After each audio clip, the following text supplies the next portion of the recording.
Hi guys, it's Madison, and now that we are finally jumping over into 2021, I wanted to make a video just, the typical my goals for the next year kind of video. In the past several years on my blog, Someday Korean, I have made yearly goals, and then at the end of the year I will kind of have a little evaluation time where I look and see, did I achieve my goals, did I not achieve my goals? So I was looking at my blog for this past year and I just didn't set any goals. I don't know why. I was in Korea teaching at the time, so maybe I was just busy and didn't ever get around to it. But yeah, it was kind of depressing to have the year end and not have anything to look back on and see if I had been successful or not for the year. But yeah, if that is any indication, you can kind of see that I don't like really hardcore check in and stick to my goals throughout the year. And I know myself very well. The reason I like to still make goals is because it's fun to kind of look back at that point in time and see, oh, what was I wanting at that point in time? How was I envisioning my year turning out at that point in time? So even if I don't, regularly check in and work hard every single day of the year to achieve those goals, I still think it's a fun exercise to, at the beginning of every year, kind of just lay out what you want to achieve, how you envision yourself at the end of the year, and then to check back at the end of the year to see, hey, did I end up achieving those things?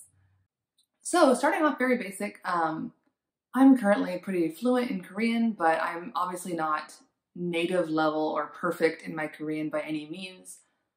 So I'm really hoping to continue to improve my Korean on a daily basis or close to daily basis.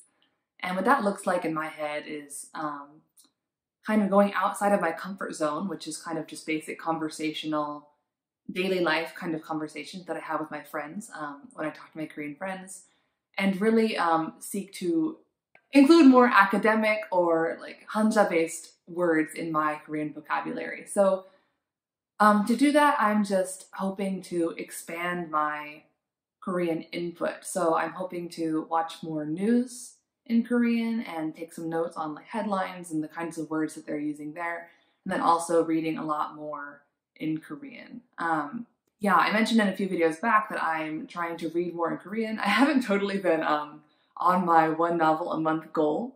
I still have all the books that I mentioned in those videos. I'm over halfway through one of them, and then I still have all the rest. And that's mostly either adult or young adult novels, and then a sociolinguistics book. And yeah, so I'm hoping to kind of get through most, if not all of those, as well as hopefully start watching the news more, maybe around once a week. Again, I'm not very specific or strict in my goals because I know my personality. If I set really specific, like every day or every week I'm going to do this, this, and this, once I get off of that routine, I just feel like a failure, and then I just kind of don't do anything for like a month or 2 months or 4 months. So I'm not going to be too harsh on myself and say I have to do this every day or every week. But yeah, that's what I envision. I hope that I can get more, input of news around once or more a week, and then more reading, hopefully every day or close to that. But again, I'm not going to be too hard on myself. And then, so that's the language that I'm already pretty high level in. And then the two other ones that I'm hoping to get back into this year are Japanese and Mandarin Chinese. I mentioned this before, that I've taken 3 years of Mandarin Chinese throughout my high school and college experience. But it's been around, I don't know, almost 4 years now. It was the fall of 2016 when I last took any classes for either Japanese or Mandarin Chinese. So yeah, it's been 4 years since I've taken any classes in those areas. And I definitely did not really self-study since then. So it's been a long time. Like I just said, 3 years of Mandarin Chinese, and then I took 1 semester of Japanese that fall. And if you've been watching my videos, you know that I've been trying to get back into Japanese a little bit this year. I'm still very much in the beginner stage of that, but yeah, I'm hoping to kind of get back into those 2 languages in this upcoming year. So as far as Japanese goes, I mentioned this in my last video, but I'm currently kind of going through my old Hinki book that I used in that college course I just mentioned. I'm around halfway through it right now, and I'm hoping to kind of finish this up in probably around the next month, honestly. And then after that, I'm not really sure what I want to do with Japanese, so we'll just take it from there, I guess. I'll probably actually take a break maybe a little bit after I finish this book and focus more on Chinese. And my plan for that right now is to just kind of go through the old books that I have, which I have here. I'm definitely very rusty in my Chinese, so I'm hoping to kind of just go back through all of these books that I have, which is the Integrated Chinese series. And I took the level 1 part 1 in high school, so those books were returned. But yeah, I had the level 1 part 2, the level 2 part 1, and the level 2 part 2 books. And I'm probably just going to go through those again, kind of read back through the dialogues, maybe practice writing some of the characters, stuff like that. Doing a few of the exercises along the way just to kind of get back in the hang of making Chinese sentences. I've been getting kind of into a lot of Chinese dramas lately, and just hearing the language a lot through that has been really motivating for me to get back into that language. It's just a really fun language. I like tones. They just make the language sound so much more exciting when you speak it. So I'm excited to get back into that and to hopefully improve my understanding so that when I watch those dramas, I'm understanding more and more. For both Japanese and Chinese, I haven't really decided how much I want to focus on the speaking, listening aspects versus the reading, writing aspects. Well, I guess just writing. Writing in particular. As I've been kind of going through my Genki textbook, I have been writing a few things down in a notebook. I don't do every single exercise or every single thing in the book, but you know, I have been trying to focus a little bit more on writing things down, like some of the exercises in a notebook, just so that I have some, you know, a little bit of muscle memory in those characters. But in order to really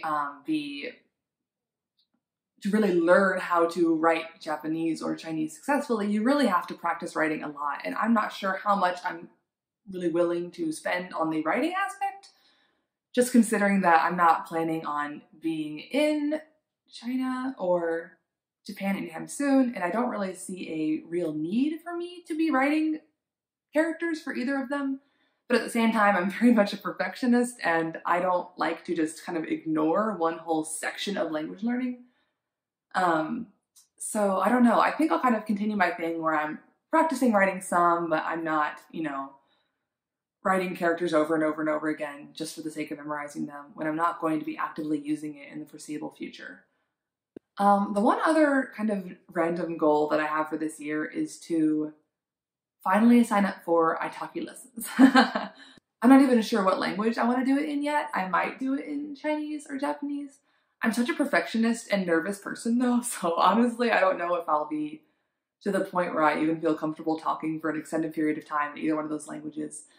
Maybe I'll get to a level in Chinese where I'll feel actually comfortable having an extended conversation in Mandarin Chinese, but we'll see if I get there. But yeah, it's kind of just a I think it'd be cool to take an italki lesson at some point this year. I've mentioned this before, but I'm like super frugal in my language learning. If I can learn a language completely for free, I will do so. The only reason I have all these like Chinese and Japanese textbooks is because I took courses in college. I had to buy them, and then I just kept them because, you know, I like learning languages, so I probably look back at them eventually. But yeah, in general, I'm not like, let me buy all these textbooks and stuff. So, and that kind of goes the same for like online apps or websites or things like italki where you have to pay for things. In general, I just avoid them as much as possible because I'm super cheap. So yeah, but eventually, you know, I might open up my wallet and actually splurge on a lesson or two just to see how it goes. And yeah, that's pretty much it for my goals this year. Like I said, they're pretty vague. Just like, you know, in a nutshell, I want to improve my Korean and get back into Japanese and Mandarin. Ta-da! Yeah, so where do I see myself specifically for Chinese and Japanese? Gosh, I don't even know. I don't know. I guess for Japanese, it'd be kind of cool to be able to engage in basic conversations about myself. So like, you know, who I am, what I like to do, my family, you know, kind of daily life kind of things.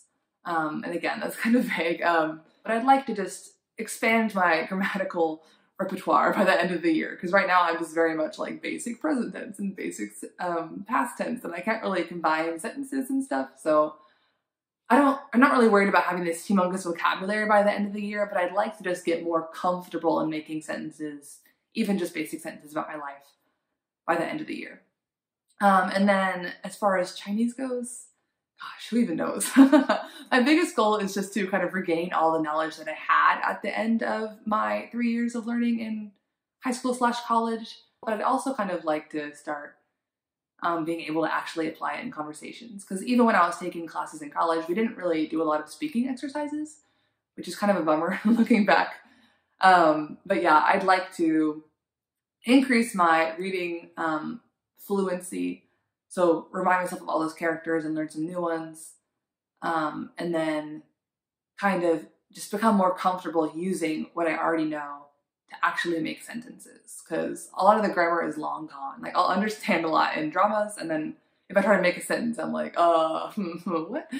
So I don't remember exactly how to put all the pieces together off the top of my head. I can patch together some stuff, but I'm very much not confident in whether or not it's, I don't know, grammatically accurate or natural in any way. So yeah, just kind of getting more, continue getting exposure via the dramas, and then, try to start talking to myself even a little more just to get comfortable with those structures.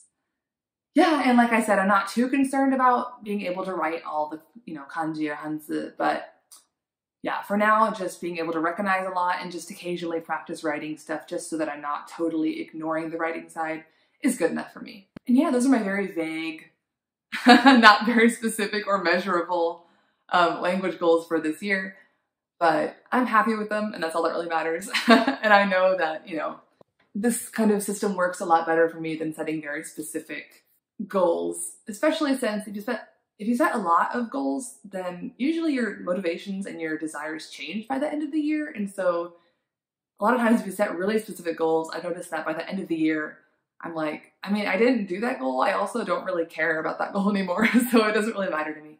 So I wanted to set very broad kind of goals for this year to see how that goes. Yeah, I'll try to check back at times through the year, especially if I figure out what I want to do with Japanese after I finish this book, and what resources I can find, stuff like that. Oh, I almost forgot to mention that my friend and I might be taking a trip to Korea this summer. Again, that's very much a maybe that might happen if we can work it out with our schedules and COVID isn't still a big problem. But that is a kind of dream / possibility for the upcoming year as well. But yeah, that's all I have to say today. And until next time, 안녕.